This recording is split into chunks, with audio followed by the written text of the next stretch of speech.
خدا کو جلال دینا۔ روحانی رہنماؤں کو لوگوں کو کبھی بھی موقع نہیں دینا چاہیے کہ وہ خدا سے بڑھ کر ان کی تعظیم کریں۔ میں مشل ہوں۔ یہ پالوس اور برناباس کے ڈرامائی سفر کے دوران اصول ملتا ہے جس کی وہ مشق اس وقت کرتے ہیں جب وہ اپنا مشنری سفر جاری رکھتے ہیں اور لسترا شہر میں آتے ہیں۔ اس لیے مجھے اس کو دہرانے دیں کہ کیا ہوتا ہے۔ یاد رکھیں وہ انطاکیہ چھوڑتے ہیں، سلوکیہ آتے ہیں، قبرص جاتے ہیں، ٹاپو کے اس پار جاتے ہیں۔ پافس میں قیادت کا کردار تبدیل ہو جاتا ہے جو کہ ابتدائی قائد کا ہوتا ہے۔ وہ کشتی سے ہوتے ہوئے پرگا میں جاتے ہیں جہاں یوحنا ان کو چھوڑ دیتا ہے۔ واپس یروشلیم جاتے ہیں، وہ پہاڑوں سے جاتے ہیں، وہ پسدیہ کے انطاکیہ جاتے ہیں۔ کلیسیا کی بنیاد کے وقت ایک دلچسپ چیز ہوتی ہے، اس کو ستایا گیا۔ وہ اکونیم گئے جہاں پھر سے ان پر مصیبت آئی، لیکن وہاں ایماندار موجود تھے۔ انہوں نے اکونیم چھوڑا اور لسترا آئے، اور لسترا تیموتھیوس کا آبائی شہر تھا۔ اب یاد رہے اس وقت تیموتھیوس ایماندار نہ تھا۔ پالوس نہیں جانتا تھا کہ تیموتھیوس کون ہے، یہ اس کا پہلا مشنری سفر تھا۔ ویسے دوسرے مشنری دورے میں جب پالوس نے تیموتھیوس کو جانا اور اس کو بطور ساتھی اپنے ساتھ مشنری دورے پر جانے کی دعوت دی، لیکن کیا ہوا؟ انہوں نے انجیل کی منادی کی، اور لسترا میں بہت سے غیر اقوام کے لوگ تھے اور وہاں غیر اقوام کا اثر زیادہ تھا۔ زیوس دیوتا کا مندر بھی اسی شہر میں تھا۔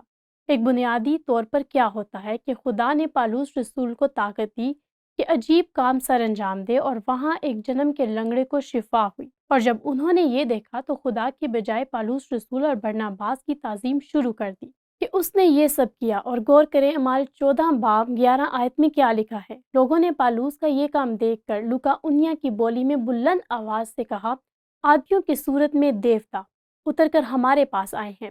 ان کی یہی معجزے کی تشریح تھی، اور انہوں نے برناباس کو زوئس کہا اور پالوس کو ہرمیس، اس لیے کہ یہ کلام کرنے میں سبقت رکھتا تھا۔ اور زوئس کے اس مندر کا پجاری جو ان کے شہر کے سامنے تھا، بیل اور پھولوں کے ہار پھاٹک پر آپ تصور کر سکتے ہیں لا کر لوگوں کے ساتھ قربانی کرنا چاہتا تھا۔ اب پالوس اور برناباس ان کے اس رد عمل سے خوف زدہ ہو گئے، اور ہم اس کے متعلق آیت 14 میں پڑھتے ہیں جب برناباس اور پالوس نے اپنے کپڑے پھاڑ دیے۔ ویسے کیا یہ دلچسپ نہیں ہے؟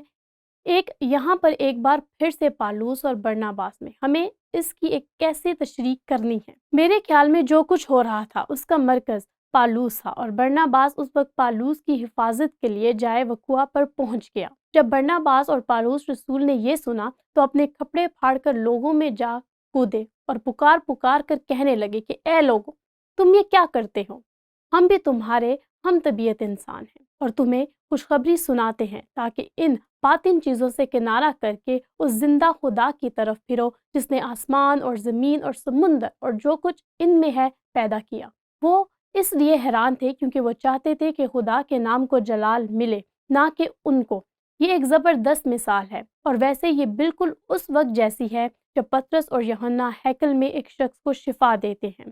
واپس اعمال کی کتاب کے آغاز میں جاتے ہیں اور لوگ خدا کے نام کو جلال دیتے ہیں کیونکہ کیا ہوتا ہے، اور غور کریں کہ ہم کیا پڑھتے ہیں اور پطرس کیا کہتا ہے۔ پطرس نے یہ دیکھ کر لوگوں سے کہا، اے اسرائیلیو، اس پر تم کیوں تعجب کرتے ہو اور ہمیں کیوں اس طرح دیکھ رہے ہو گویا ہم نے اپنی قدرت یا دینداری سے اس شخص کو چلتا پھرتا کر دیا۔ ابراہیم اور اسحاق اور یعقوب کے خدا یعنی ہمارے باپ دادا کے خدا نے اپنے خادم یسوع کو جلال دیا۔ اور غور کریں ہمارے پاس یہ وہ مثال ہے جو اپنے اصول کے لیے خدا کو جلال دینا بہت اہم ہے۔ لہٰذا مجھے اصول کو دوبارہ پڑھنے دیں۔ روحانی رہنماؤں کو لوگوں کو کبھی بھی موقع نہیں دینا چاہیے کہ وہ خدا سے بڑھ کر ان کی تعظیم کریں۔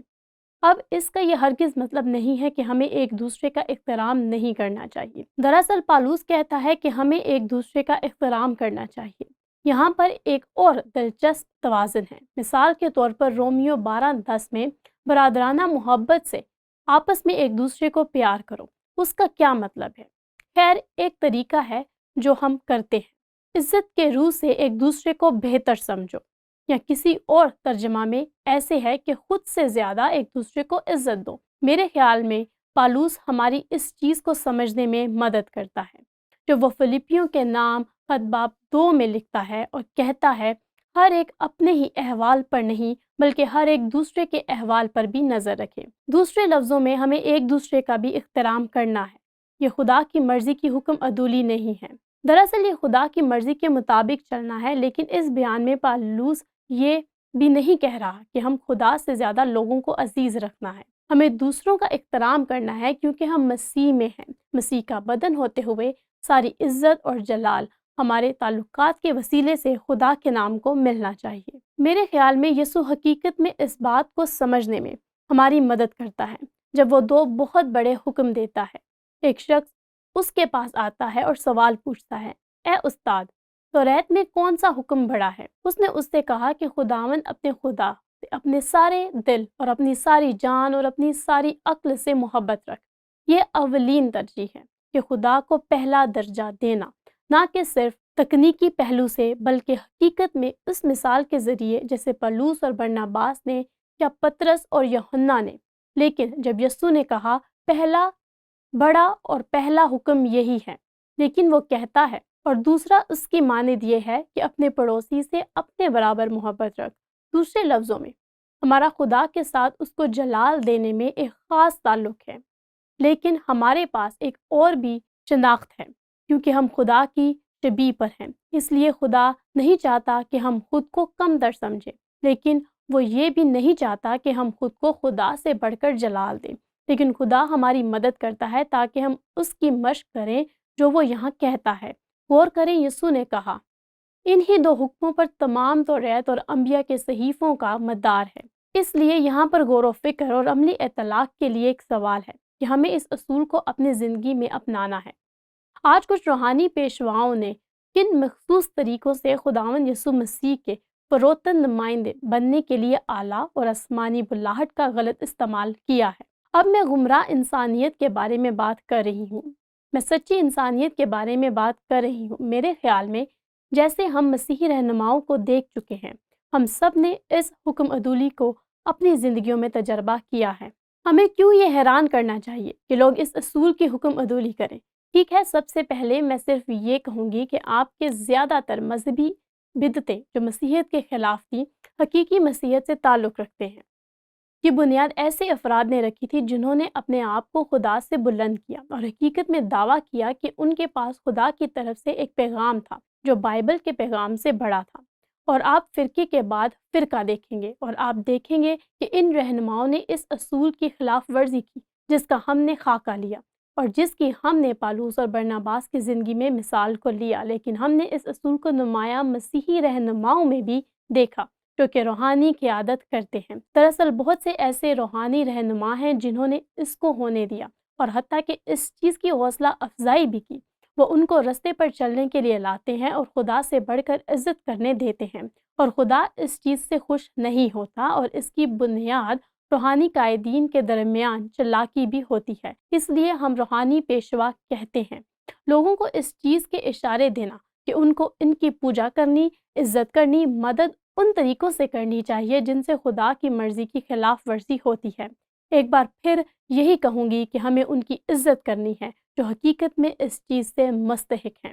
دراصل ہمیں حقیقت میں ان روحانی پیشواؤں کی ایک خاص طریقے سے عزت کرنی چاہیے، لیکن خدا کی جگہ ہرگز ان روحانی پیشواؤں کو کھڑا نہیں کرنا چاہیے۔ اور پالوس اور برناباس کی زندگی میں سے یہ مثال ملتی ہے، اور میرے خیال میں یہ ایک بہت زبردست طریقہ ہے۔ میں نے ایک بیان سنا جو زیادہ پرانا نہیں لیکن حیران کن قسم کا ہے۔ میرے خیال میں ان افراد نے تیار کیا جو مسیحیت پر حملہ ور ہوتے تھے، لیکن ان کو عزت ملی اور انہوں نے یہ بیان دیا جیسا کہ مجھے یاد ہے، میں نے یسوع کے وسیلے سے یہ جلال حاصل نہیں کیا، مجھے یہ عزت اس لیے حاصل ہوئی کہ میں نے جو کچھ کیا تھا، میں نے وہ بات سنی اور مجھے خطرے میں رہنا تھا۔ اور بالکل ایسا ہوا جب ہیرودیس نے خدا بننے کی خواہش کی۔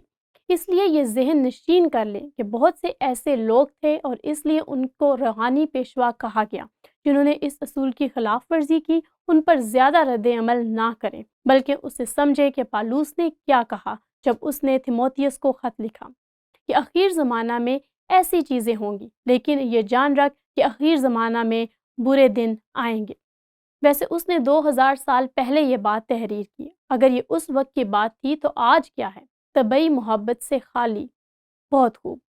ہم آج اس چیز کو دنیا میں بڑھتے ہوئے دیکھتے ہیں کیونکہ آدمی خود غرض زردوست، شیخ باز، مغرور، بدخو، ماں باپ کے نافرمان، ناشکر، ناپاک۔ میرا مطلب ہے کہ ان میں سے بہت سی چیزیں آج ہو رہی ہیں، ناقابل برداشت، حیوانیت جیسے کام ہو رہے ہیں، طبعی محبت سے خالی، سنگ دل، تہمت لگانے والے، بے ضبط، تن مزاج، نیکی کے دشمن، دغا باز، ڈھیٹ، گھمنڈ کرنے والے، خدا کے نسبت عیش و عشرت کو زیادہ دوست رکھنے والے ہوں گے۔ وہ دینداری کو واضح تو رکھیں گے مگر ان کے اثر کو قبول نہ کریں گے، ایسوں سے بھی کنارہ کریں۔ دوسرے الفاظ میں ہمیں کبھی بھی اس بات سے حیران نہیں ہونا کہ اگر بہت سے لوگ مغرور اور تکبر سے بھرے ہوئے ملتے ہیں، اگرچہ بہت سے ایسے نام نہاد مسیحی جو خود کو مسیحی کہتے ہیں، جو خود کو خدا سے بڑھ کر عزت دیتے ہیں، اس لیے اصول کو پڑھنا چاہوں گی۔ روحانی رہنماؤں کو لوگوں کو کبھی بھی موقع نہیں دینا چاہیے کہ وہ خدا سے بڑھ کر ان کی تعظیم کریں۔